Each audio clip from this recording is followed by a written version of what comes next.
अस्सलामुअलैकुम। मेरे घर में दावत है और आज मैं उसकी तैयारियों में बिज़ी हूँ। मैंने टोटल 6 डिलीशियस डिशेज़ बनाई हैं। चलिए आपको पूरी प्रिपरेशन दिखाती हूँ। तो मैंने बनाई थी mandi, mango Arabian pudding, chicken mini rolls, chicken wings, chicken lasagna और काजू पनीर मसाला।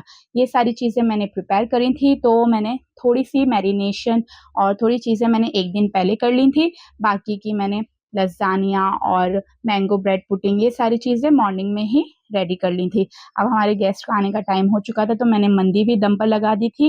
यहाँ पे मैं चिकन विंग्स भी फ्राई कर रही हूँ। इसकी सॉस भी मैंने थोड़ी रेडी कर ली थी। इसे थोड़ा मेरे गेस्ट आने से पहले ही मेरी सारी चीज़ें प्रिपेयर्ड हो गई थी। उनके आते साथ ही मैंने खाना सर्व कर दिया था, तो मैं उसका शॉट आपको नहीं दिखा पाई।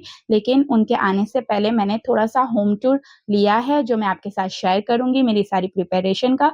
तो आप इसे ज़रूर देखिए और मेरे चैनल को like, share, follow and subscribe करना ना भूलिए। Thank you.